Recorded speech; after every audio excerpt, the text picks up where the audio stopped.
Welcome to another edition of Strategic Moves with Lou. I'm Mike Hendren, your host, and also your host is Lou Untitled. She's the owner-broker of Strategic Realty in Wichita Falls, Texas, and welcome back once again, Lou. And we're glad to have you here as well. We'd like you to visit strategicrealty.net, which is the company website. Check that out. And we try to talk about all things real estate on this program and keep you informed on things. And I tell you, the market hasn't slowed down one bit in terms of sales numbers, in terms of growth. The one thing that's not picking up at all is the number of listings on the market, particularly in our neck of the woods here in North Texas. In Wichita Falls, we're still short on listings. We got more buyers than we got houses to sell still. And that's been the resounding theme since we started, since before we started this show, but since we've been doing this show the last several months. It hasn't changed. The drumbeat hasn't changed one bit, has it? Not at all. I'm about to look at the Paragon, what we have listed as of yesterday. We had, I think we had like 20 new listings yesterday. Really? Okay. And so how have we been pacing in the local area in terms of daily listings? Kind of what's the number been like? The average is usually between 20 and 30 listings a day, and that can range from commercial to land to rentals and stuff like that. Right. So on average, I'm seeing about 20 listings every day. Yeah, well. But like I said, that encompasses every facet of real estate. That's not just residential homes. Well, according to some recent data that I've uncovered, active listings, and this is statewide data, so this is not just North Texas, this is statewide. Active listings were down 53% in the first quarter of this year versus Q2 or Q1 of last year. That's so correct. Q1 January to March of this year, we're down 53% statewide. That's a pretty significant drop. Yeah, it really is. We've got, according to this data, 1.3 months of housing supply. This time last year, Q1 of last year, it was 3 months. So we've got less than half of the inventory available Q1 of this year that we did last year. That's a huge, folks, this is huge. I mean, this is, when you consider the growth that Texas is experiencing, right? And we are experiencing very significant growth in our state. Lots of people moving here from both the East and West Coast, people moving here from all over the country. This is significant stuff here that we're seeing. Well, I mean, right now in MLS, we have just for sale, right? Just residential. Right. We have 121 active listings. 121. I know. And that's 5 counties. At one point, we were as low as about 105, 106. So it's so. I mean, 20 listings is not really that significant of an increase, but that shows that we are still in a seller's market. What I'm really going to be interested to see is those census numbers when they come out in September, because that's going to give us a lot of good information on the shift, where people are coming from, how many people have moved in. I am convinced that the Wichita Falls metro area has grown. Wichita Falls, I'm convinced, has seen a slight increase in population. Where are we at right now? Like 110,000? Officially we're about 104, just under 105. But that's based on. Feels like we're at least 110. I'm telling you, I think we've grown. If we haven't grown by 3,000 at least in Wichita Falls, I'm going to be shocked. I'm really going to be shocked. Yeah, I think so too. And I'm going to have a hard time believing that we haven't undercounted if we don't see at least 3,000. And the reason I say that is because I have some insights on the census and data collection. The problem that they ran into, and this has been true all along. The census has been conducted since 1790. We've been doing this every 10 years since 1790. The very first census in the United States was commissioned by George Washington, and Thomas Jefferson led it. So we've been doing this for a very long time. The problem is and this has been more of a problem in recent years, is you got a lot of people that just don't want to be counted. Yeah, they don't respond to the surveys. They don't. It used to be illegal to not respond. Well, technically, it's the law. Nastygram. Yeah, I remember getting a nastygram when I was in my 30s or late 20s or something like that. Well, the reality is, Lou, no one's going to show up at your house and put you in handcuffs and take you off to Leavenworth for not responding to the census. That's not going to happen. Right. In all likelihood. But you are going to be bugged repeatedly by the enumerators. These are the people that go door to door. Hello, Mr. and Mrs. Smith. We're from the Census Bureau. We need to talk to you. And they're going to come to your house repeatedly. Now that's over with. That's done. The census is completed. So they've counted everybody they're going to count for this cycle. And so the next census won't come up again until 2030. But the data that we have on the Wichita Falls metro area is based on 2010 numbers. Now there's some, there is some modification to that as time goes on. But the official number, when it comes out in September, I will be absolutely stunned if we have not reached at least 108 or 109,000 people in Wichita Falls. But I also feel like when you look at the outlying communities, the bedroom communities, Burke, Burnett, Electra, Iowa Park, Holiday, Henrietta, I would count as one of those. Archer City, I would count as one of those, yeah. I think they've all grown as well. Not everyone, the point being, not everyone who's moving to our state is buying a house in Dallas or Austin or San Antonio. Well, Holiday is probably experienced the largest growth. Probably so. Well, and it seems to be evident in their school numbers, in their ISD. It seems to be evident there. So, I think as we go along here, we realize we have some advantages here in North Texas. And tell me if you agree or disagree. We still have a lot of room to grow here. There's still a lot of land that could be available for development. It's not correct. Necessarily for sale right now. But we're gonna have about 500 and something odd acres in Archer County here in a little bit. Really? Well, there we go. I mean, there's land out there available. We've got room to grow. A lot of metro areas. You get into the Dallas-Fort Worth area. Land is at a premium over there. And they have seen such explosive growth in the last 20 years, especially the last 10 years. They used to call it the triangle, the area between Justin and Denton and what was the other area? But that triangle area right there has just exploded to the point where you don't have any more room anymore. I remember when Frisco, Texas had one blinking light. That's how old I am.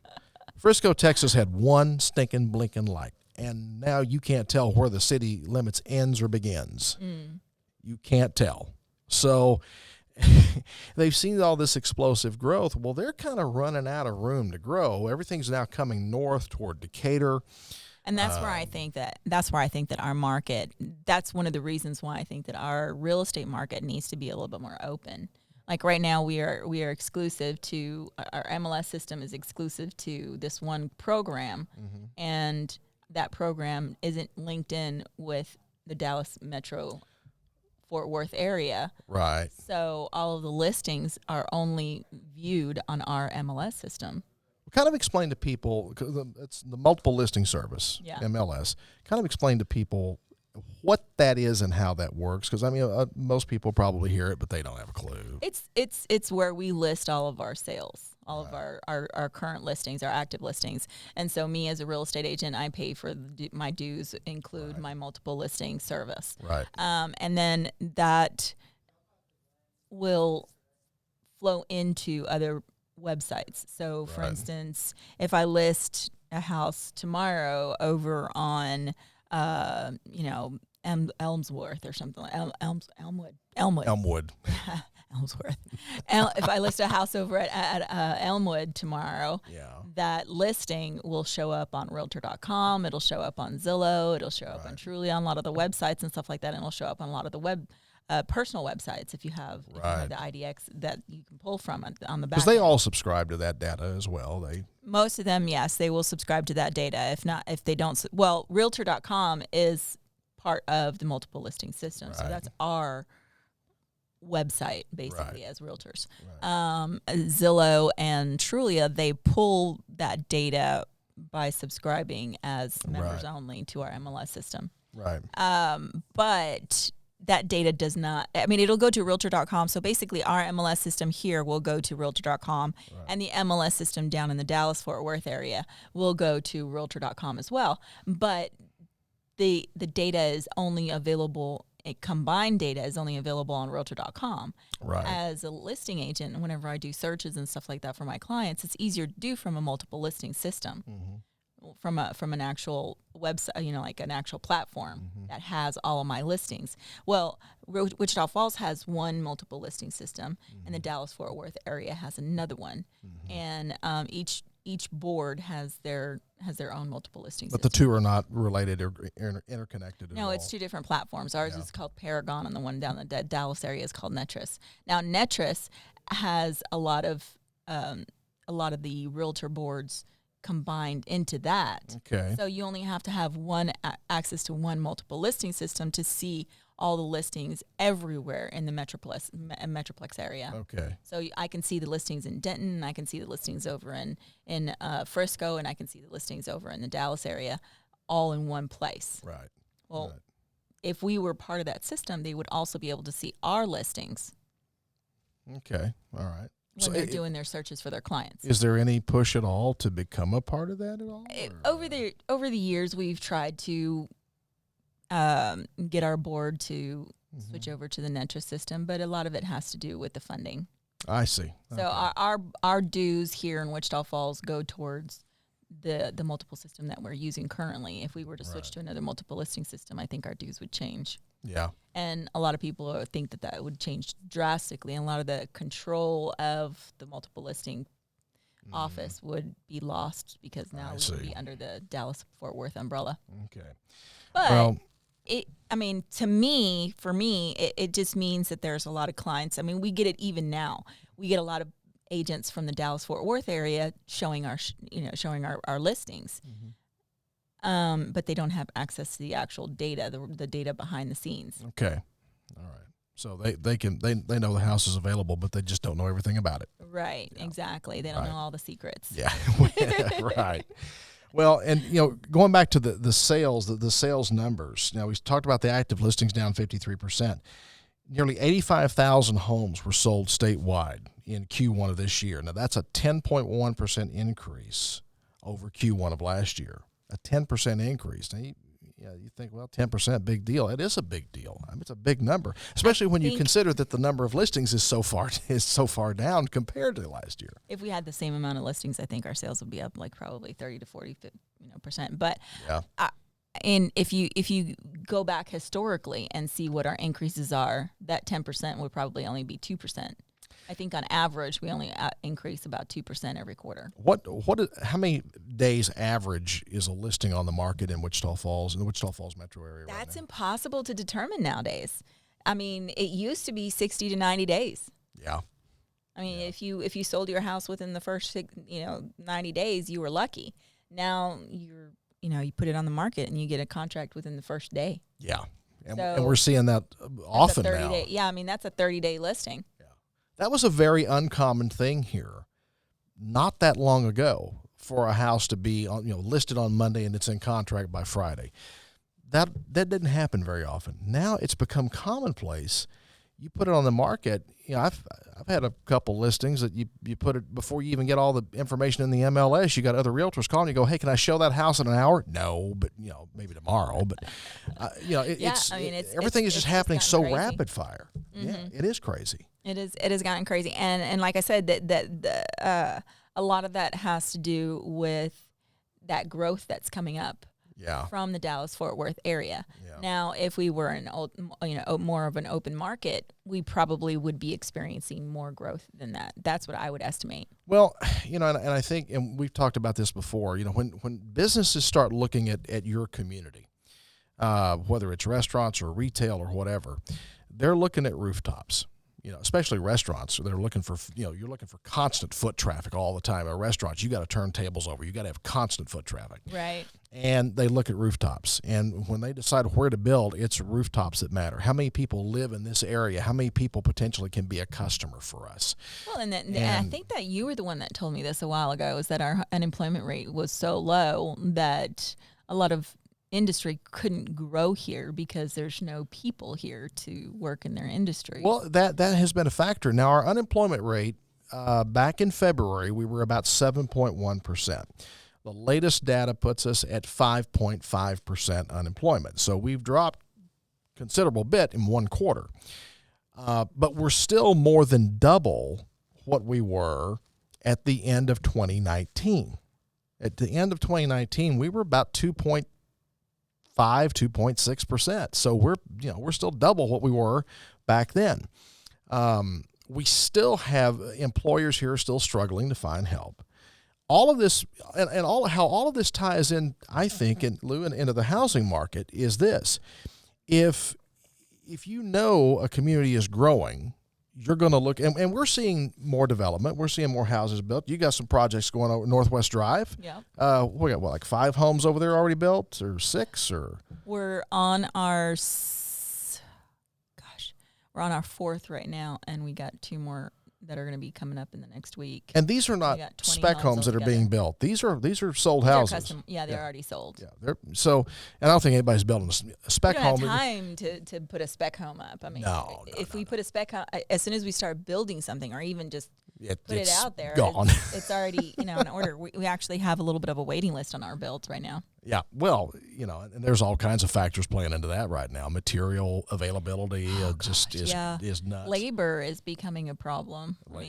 Nobody wants to work. Yeah. Or if they do want to work, they'll take 2 or 3 days to do one project that took what should have taken half a day. Well, and I think if our census numbers bear out what I think they're going to bear out, we will have grown in population, and I think that can help drive new construction, and maybe that's the answer, to the supply problem. Is we just need more construction going on. We need more people coming so that we have more construction, but then that still doesn't address the problem of the individual who lives in the $150,000 house and they'd love to buy upgrade to a $250,000 house, but it ain't available to buy. It still doesn't address that problem. Much. I mean, that's going to be a normal problem that any real estate market is going to have. I mean, usually what happens is once you've been in a home for 3 to 5 years, you decide that you start to feel like you need to upgrade. And after 3 to 5 years, usually from an employment standpoint, you can afford a little bit bigger home, or a little bit more expensive, or a little bit nicer, or a little bit newer. Yeah. Now, if there's nothing available for you to upgrade to, then that's where you kind of get stuck. But there's always options out there. I mean, we're trying to build some affordable homes over there in the Northwest area, and we're trying to develop that area to be a little bit more middle class, or affordable homes, I guess is the better term. We're trying to make some affordable homes there in the 170 to. We want to stay under 200 because the people that are like, for instance, in Floral Heights or in Faith Village, that can afford a better home, that can afford something that doesn't have issues, or that's not pier and beam, or their cap is at about 200. Yeah. Well, the statewide median price right now, or in Q1 of this year, was about $274,000. That was the statewide average. Wichita Falls median home price is about $149,000. Yeah. And that's a 7.1% year-over-year increase in prices. Mm-hmm. And, of course, everyone by now, you've gotten your new tax valuation from the appraisal board. And I haven't talked to one single person yet that said, yeah, my taxes went down. No, everybody's went up. And the people that I've talked to have been like, oh, my gosh, mine went up 30%, 20%. Yeah. And it's crazy because we have to have some sort of control over that. Like how high, like California has theirs, they can only go up 2% in the tax valuations. Right. They can only go up as much as 2% every year. That's the max. Right. So, I mean, if we went up 2% every single year, that would be more affordable. Our taxes are so high, it's just we could do 2 whole shows on the property tax issues in Texas. And this is something the legislature grapples with every single session. It comes up every session for as long as I can remember, that topic. Now, do they ever really get anything meaningful done on it? No. Nothing ever is going to get meaningfully done for it because ultimately people pay the taxes. Well, you have to. I mean, they there's pay their taxes. So why is what possible motivation does the government have to change that? to not raise it? Yeah. Well, and what's happening here is you're not seeing the tax rate go up. It's the value of the property. Yeah, the tax assessments. Mm-hmm. So your taxes are it's gauged as a percentage of the value. Well, if the value increases, then by virtue of that, the amount of money they collect from you is going up. Well, the tax rates also tend to go up too. So not only are you getting a tax assessment that goes up exponentially every year, 5-10%, but then you also have the tax rate that goes up. Yeah. Well, there are some limits they've got on the rates, particularly on the school side, the school tax side of things. And of course, you've got your homestead exemption. Was it $25,000? Yeah, homestead exemption. I think they did increase the tax exemption for that a few years ago. It was, what was it, 15,000? I think it was 15 and went to 25, which is calculated on the school tax assessment, because you have three assessments or three tax rates you're paying. Your local ISD, county, which for us is Wichita Falls ISD, your county taxes, and your city taxes.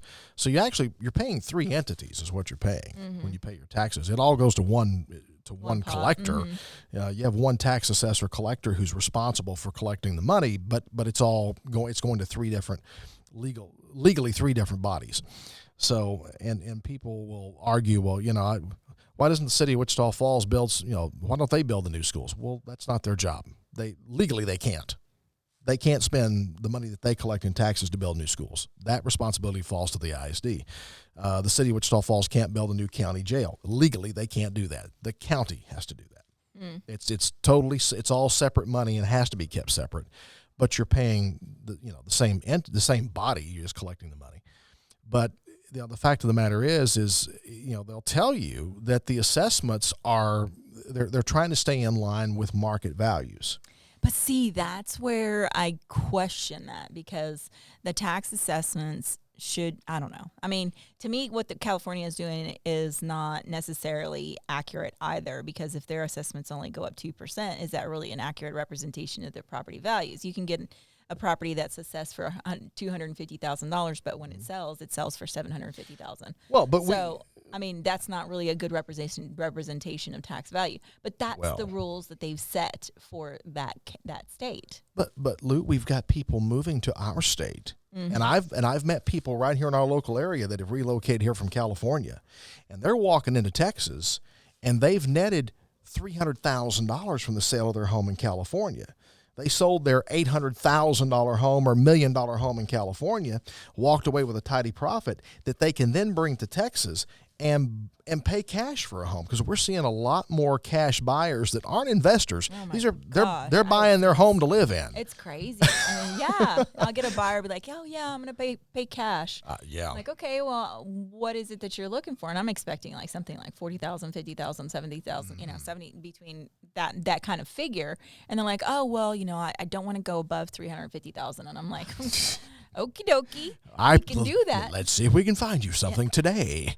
And that $40,000, $50,000 mark for someone wanting to pay cash, that would have been the common thing here just a few years ago. Yeah. Someone, looking for a house, if they're looking for a 3-bedroom, 2-bathroom home with a 1-car garage and want to pay $50,000 for it, yeah, you could have done that here a few years ago. That was doable. Yeah. That's not the case anymore. Nope. And 98% of the people that are looking for a house right now are all looking for the same thing. They want at least 3 bedrooms. They want at least 2 bathrooms. Yeah. They need at least a 1-car garage. They'd love to have 2. They'd love to have it attached if they can get it, but they'll take detached and across the street if they have to. They don't care. They just want the house. Right. They want, everybody pretty much is looking for the same thing. Well, when you have that scenario and everybody's shopping for the same thing, basically, as these inventory numbers keep dropping, the competition just gets hotter and hotter for it.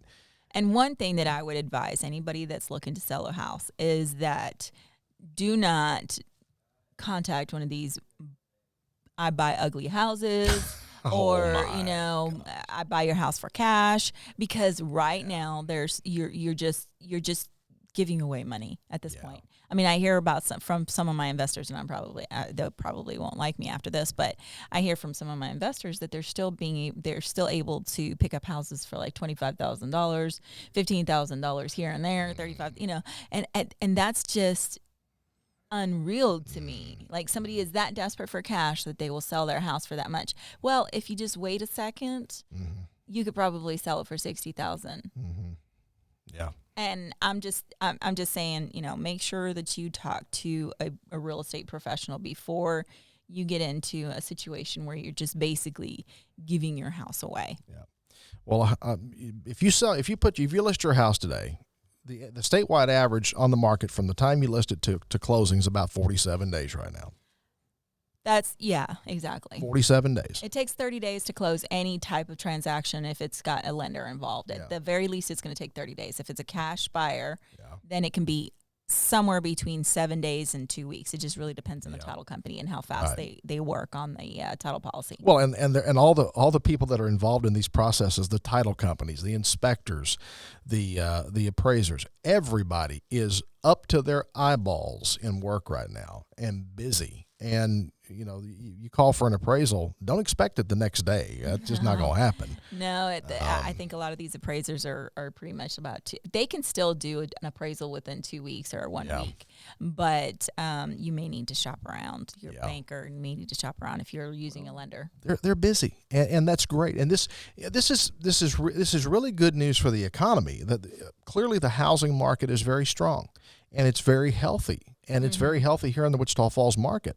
I don't think anybody's concerned about the health of the market, but how long does this, how high is high? I mean, how far does this go? I get that a lot too from a lot of my investors. They're like, they don't think that they think that the bubble is going to bust at some point, is what they're telling me. And I'm like, I don't see that, because is it really a bubble, or is I don't think it's a bubble. Is this the new normal, if I dare use that term for this? And this is the new status quo. I mean, because if you think about it, from way back in 2009, whenever I first started doing real estate, that market back then, we were in a recession. Right. We were struggling to sell even one home in 90 days.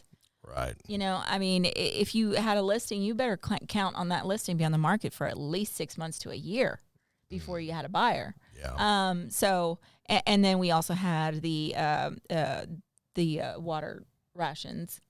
Well, we were in a drought. We were in a drought. Yeah, we were in a drought. So 7+ years. Right, exactly. So not only did we have the recession, but and the market crash or whatever. Yeah. And realistically, it did not affect Wichita Falls. It didn't affect us to the point where our market went down, but it just kind of plateaued us. It just kind of stayed very steady. Like some of it went down a little bit, but mostly it just kind of kept trucking along. And this is a whole other topic that we probably could get into at another time. We just don't have time today. But the subprime lending market had a big impact on that bust back in 2009. Well, there was a lot of, but we never had from what I'm told anyway, the Wichita Falls area, we never had a lot of subprime lending going on here. That was a very small part of our market. A lot of it probably had to be done more in metropolitan areas. Yeah.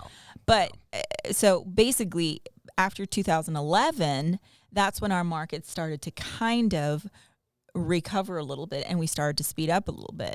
And then as soon as the drought restrictions dropped off, I mean, our market just went, because now people were able to sell their homes. Yeah. Well, in 1 week's time, in 2015, we went from 18% capacity in our primary reservoir to water running over the dam. Right. So we had plenty of water. But from 2009 to 2015, our market was pretty much steady. It wasn't increasing at all. Yeah. And usually homes increase in value about 2 to 5% every year. Right. That's pretty normal. Yeah. But for us, rather than ours dropping, ours just kind of stayed the same, stagnant for 6 years. And then all of a sudden now our property values started to climb a little bit. But I think now we're starting to see a really big hike. Right. And it's just kind of making up for all that time that we did lose. Yeah. I don't see a scenario myself where, you said, well, there's going to be the bubble's going to burst and property values are going to drop 50%. I don't see that happening. That doesn't, No, to not me, 50%. mathematically, even 25% doesn't make sense to me. I don't think that's going to happen. But I think there are some naysayers out there, some people that are pretty negative, and they feel like that's, and I don't know if they're just trying to scare people or what. Well, they're just worried that's where we're headed. But I honestly, I don't see that that's where we're headed. I think I mean, our economy is going to be pretty healthy as long as I mean, Wichita Falls is, as long as we keep trucking along, we're going to be doing okay. It's a great place to live. Yeah. It really is. Well, if you got a house you want to list for sale, you need to contact us, Strategic Realty, here in Wichita Falls, Texas, strategicrealty.net. The phone number is 940-2. No, that's my phone number. Easy. 940-689-7900. There you go. That's it. Or again, strategicrealty.net. So, subscribe, like, and share to our YouTube channel and all the other stuff. You can listen to us, of course, here on 96.3 FM and 1290 AM every weekend. And we want to thank Terry McAdams and MacTech Solutions for providing the studio space for us to record this program each week. Absolutely love that. Thank you, Terry. And do go see them too. It's mactech-solutions.com is their website. But again, ours is strategicrealty.net. So we will see you next time with more strategic moves with Lou. Until then, do take care.